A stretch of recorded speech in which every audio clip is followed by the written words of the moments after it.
Hello, everyone. Welcome to Reclaim Your Feed, a podcast about the toxic diet culture we see all over social media. I'm Katie Peters, your host.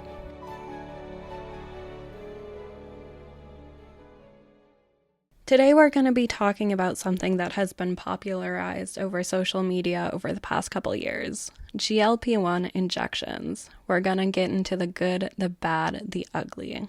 So if you don't know what these are, a GLP-1 injection, also known as a GLP-1 semaglutide injection, is a drug that mimics natural hormones found in the body that help suppress appetite. Most people know these drugs by the brand names of Ozempic, Wegovy, Rybelsus. There are a few others. You've probably seen the ads on TV, probably seen them all over social media. And if you haven't, you've probably heard many celebrities being accused of being on Ozempic due to rapid weight loss. Whether that's true or not for them, some celebrities have come out admitting they're on Ozempic, others have not, claiming that a rigorous diet and training schedule.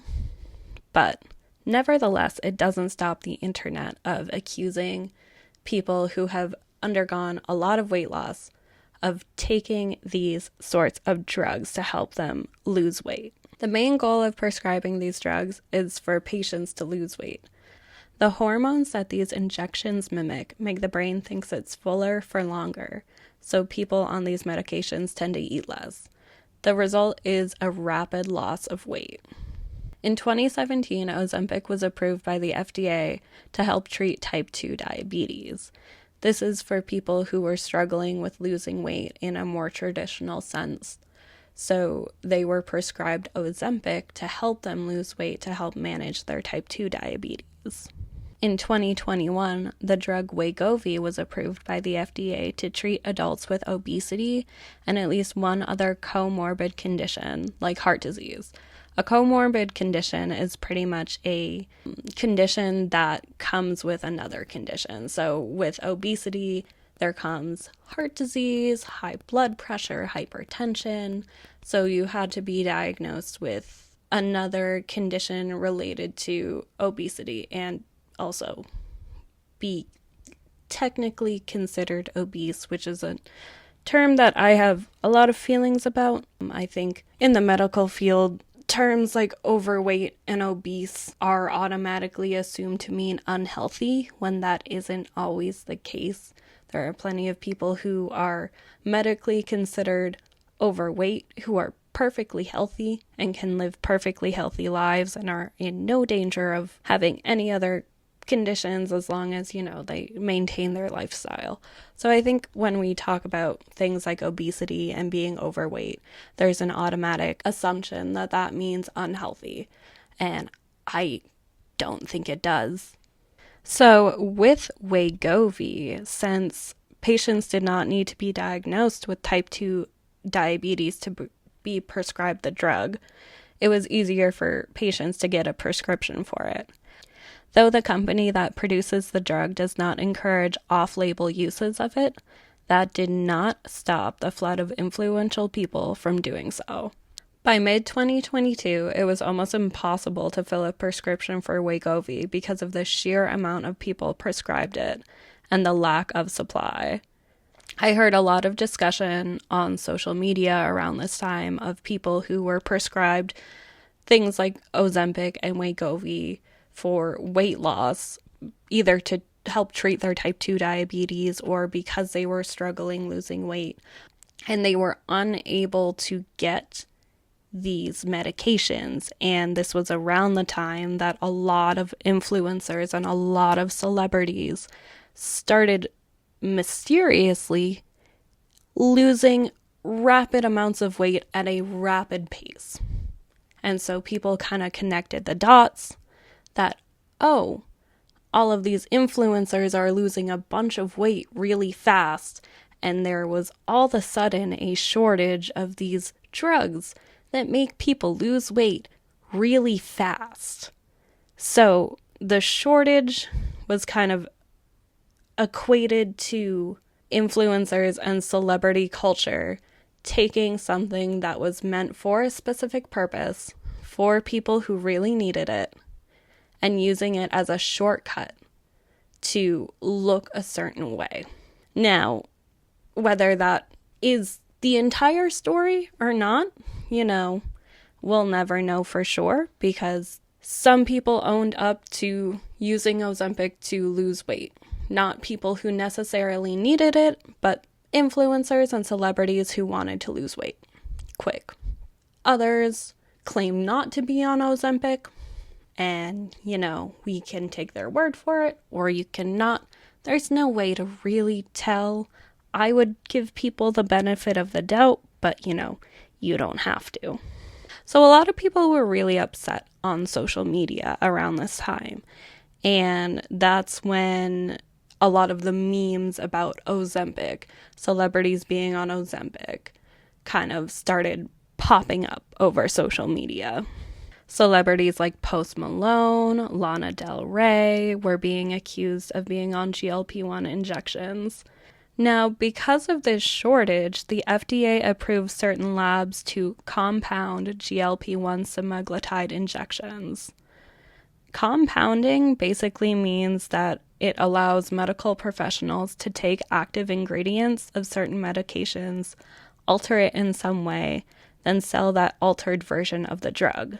These compounded drugs are not approved by the FDA, meaning that the FDA does not check for safety or efficacy. But it is a fairly standard practice when it comes to pharmaceuticals. Ozempic and Wegovy are not the first drugs to have shortages. There are drug shortages all the time. And when people need the drugs in order to help treat a condition that's potentially life-threatening, there needs to be a way to get those patients those drugs.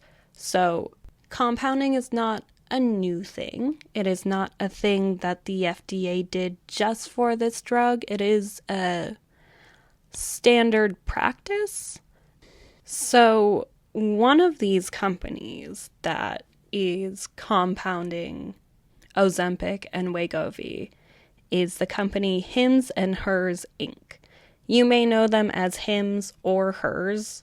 Hims is like a sub-company of Hims and Hers Inc., and Hers is a sub-company of Hims and Hers Inc. They're like separate brands under the same company.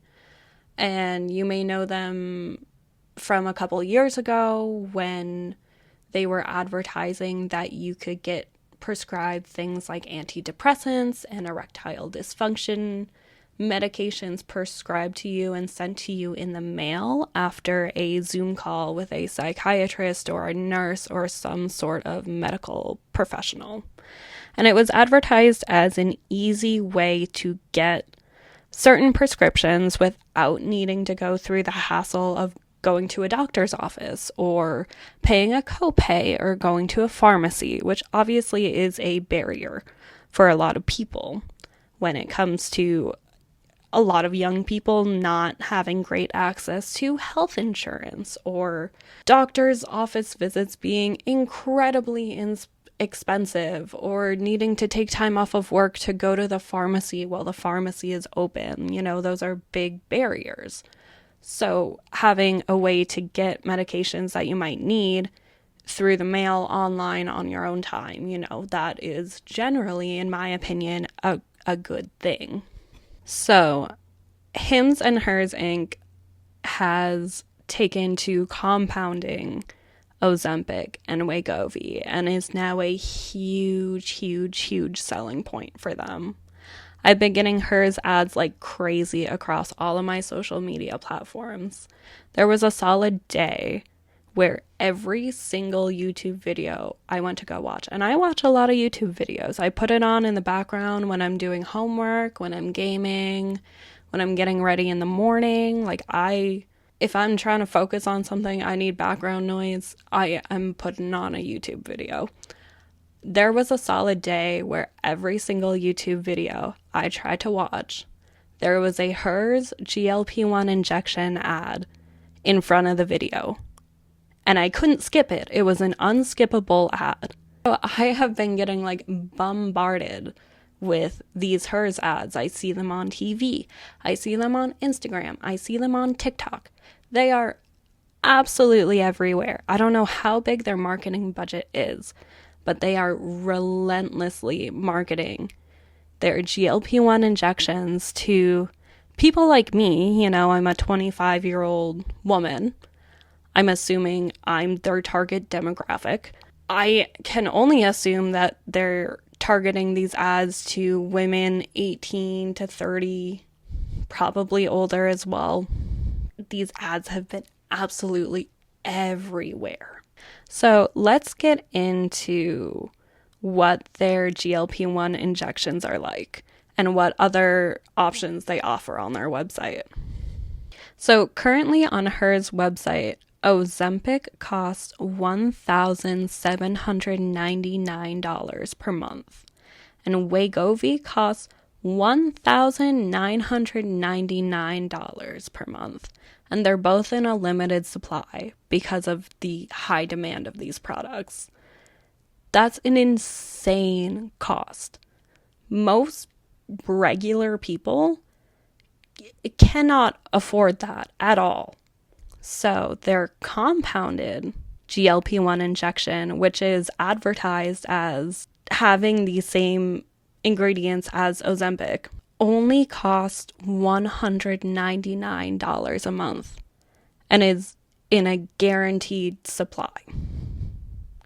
So obviously, if you are a person who is self-conscious about their body or needs to lose weight and is struggling in other ways or doesn't want to do it in other ways or can't do it in other ways, and they go on Hers website and they see Wegovy for almost $2,000 a month, and then they see the compounded version for only $200 a month, which one do you think they're going to go for?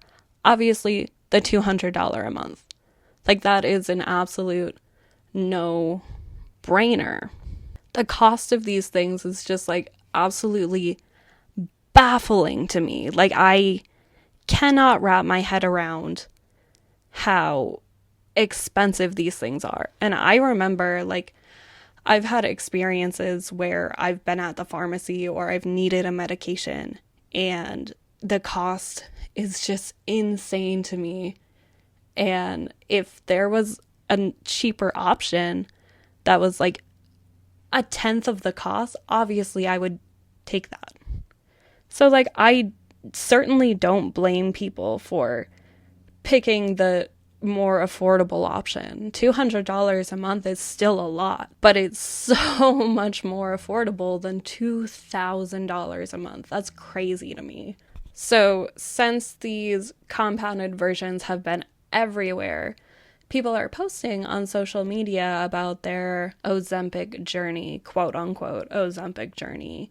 A lot of them are compounded versions of Ozempic because of how expensive and scarce the supply of Ozempic is. And there was a creator by the name of Maintaining with Chelsea who has been sharing her weight loss journey with a compounded semaglutide injection over the past year, and she seems to be happy with the result. She got off Ozempic several months ago, I think it was over the summer, and she's been maintaining her weight loss, which, good for her. One of the common things that I've been hearing from people who are on Ozempic once they get off Ozempic is hard to maintain that weight loss because of the hormone suppressants that's going on when you take Ozempic. You're not hungry, so you don't eat, which is what causes the weight loss.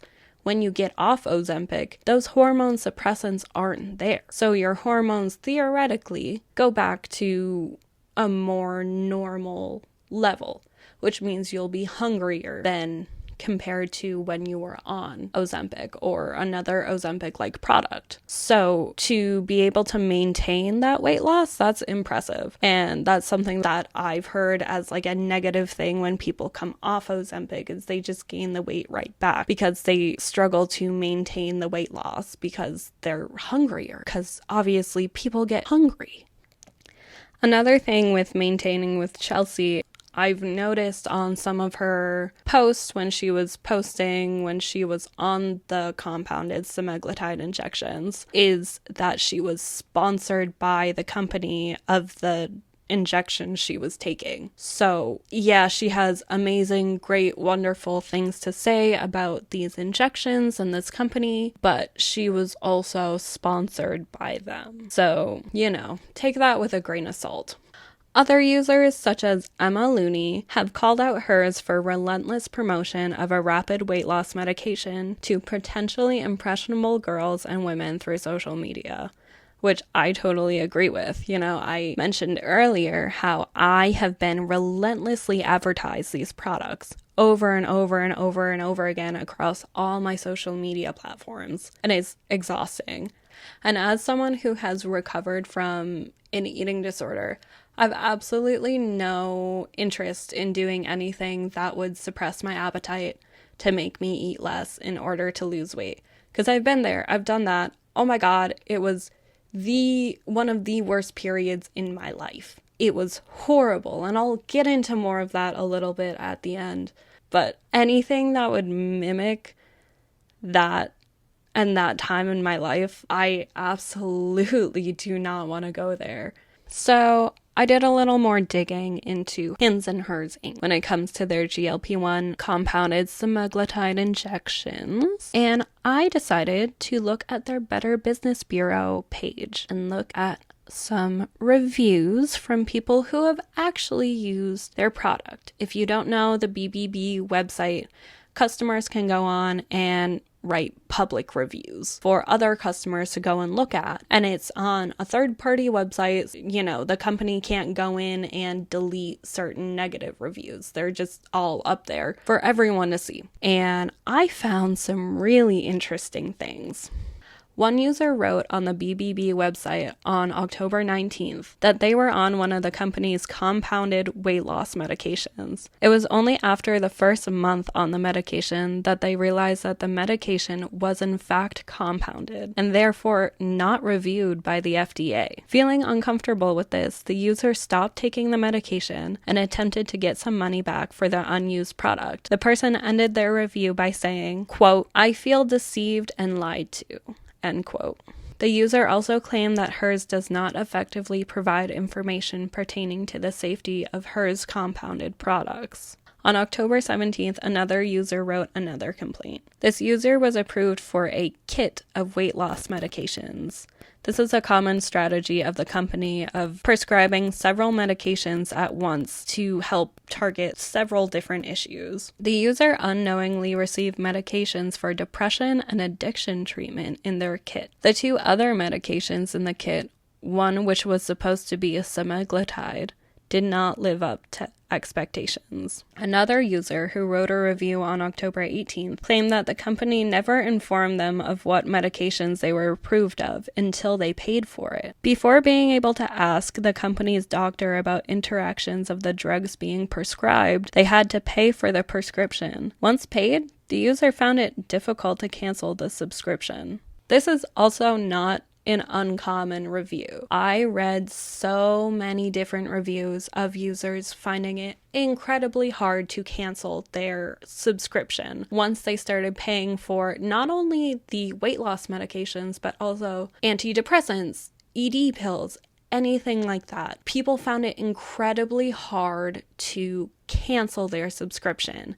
And I also read on several other reviews that you don't get to see which medications you're being prescribed until you pay for your kit. And then if you don't like what you're being prescribed or you don't want that, it's really hard to cancel because you can't return a prescription medication. You just can't do that. So they kind of get you by prescribing you things before you know what you're being prescribed to and then saying, oh, sorry, it's a prescription, you can't return that. I think that's a little shady if you ask me. So why am I talking about this now? Ozempic has been around for a while. What's the big deal? It's been a topic of conversation online for a long time now, well over a year. What is there to add to this conversation? Well, I want to talk a little bit about my story and some things that I went through as a result, in part by things that I was exposed to on social media from a really young age.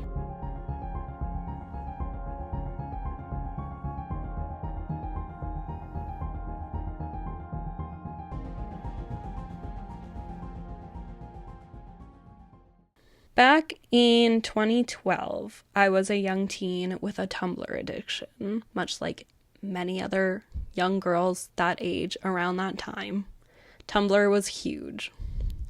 Every day when I came home from school, a 13-year-old me would be posting to my 2,000 followers about the latest YouTube drama.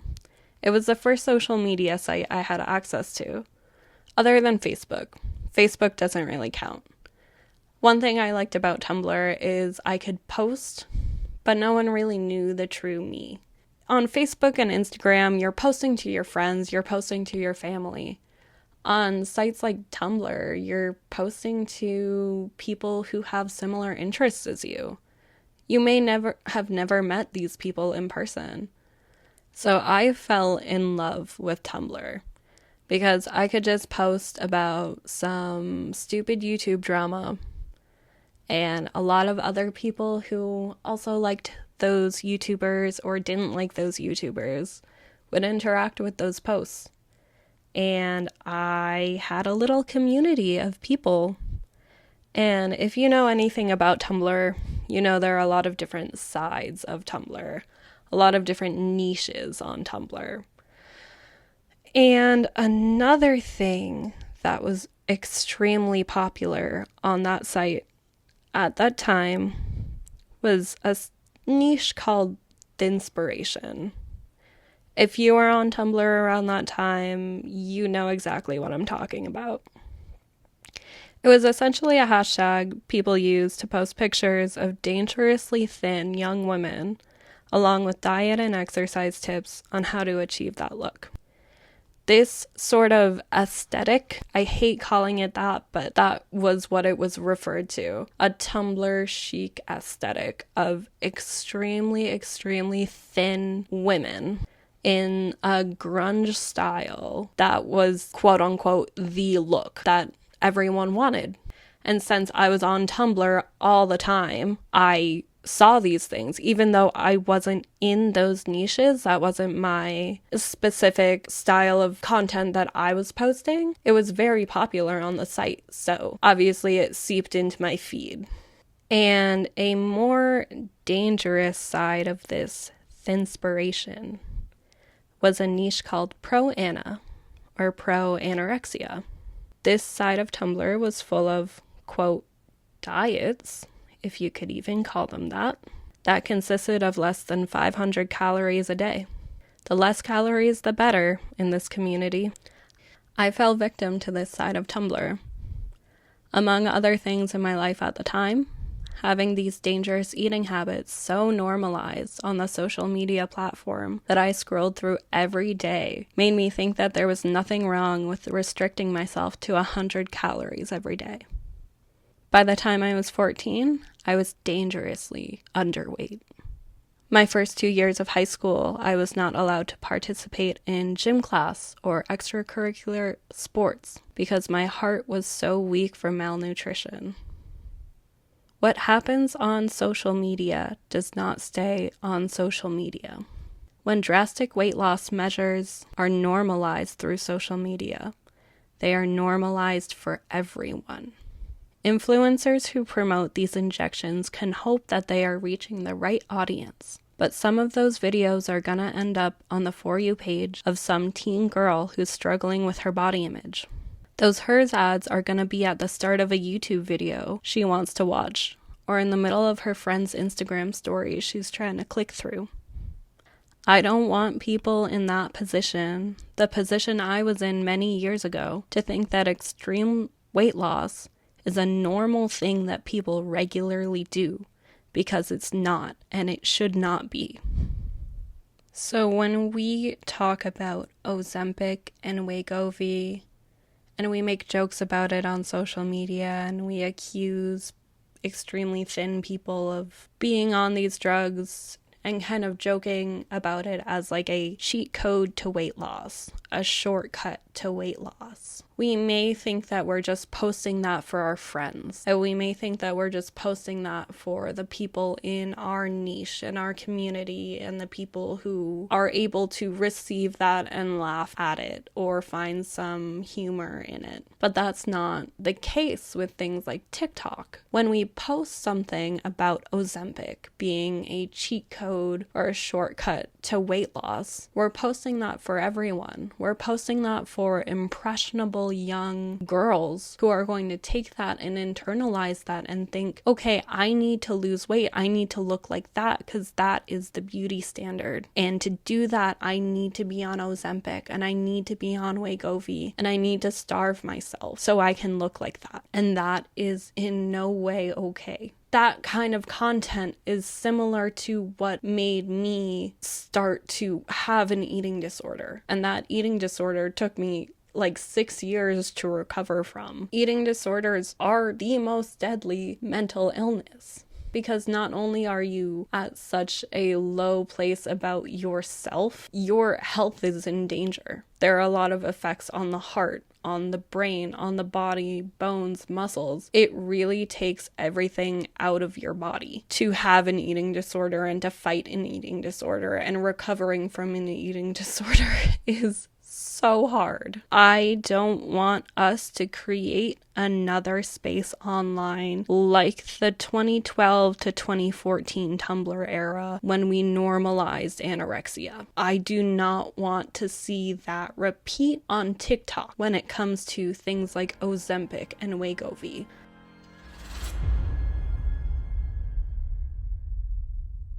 Okay, that was heavy. I know that was heavy. I'm so sorry.